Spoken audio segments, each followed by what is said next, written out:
जय छठी मैया। जय छठी मैया।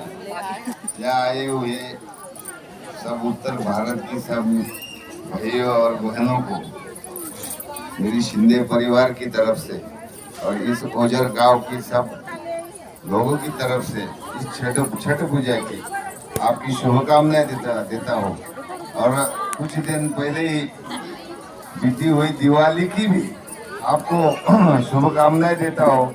और आप लोगों ने यहाँ हमें बुलाया, हमारा मान सम्मान किया और जय हो सके जरिए मैं आप सबका आभार मानता हूँ।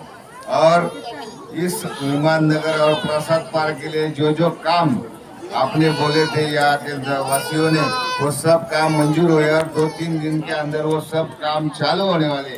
और आगे जाके अगले साल होने वाली छठ पूजा के लिए ये छठ का जो घाट रहेगा, ये परमानेंट सीमेंट के इसमें बना के आपको मिल जाएगा। ये भी मैं आपको वादा करता हूँ, ये भी वादा करता हूँ। हर साल ये खोदना ये करना ये सही नहीं रहेगा। हमेशा के लिए परमानेंट वो छठ पूजा का ये नहर जो बनेगा वो हमेशा के लिए बनेगा।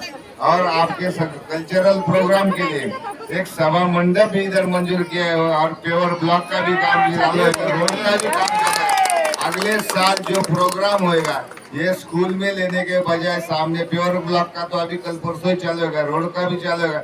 अगले साल छठ पूजा के टाइम आप लोगों को जितना काम बोला है वो सारा सब पूरा होके रहेगा, ये आप लोगों को मैं वचन देता हूँ। और फिर से एक बार छठ पूजा की शुभकामनाएं देता हूँ। जय हिंद, जय महाराष्ट्र, जय श्री राम।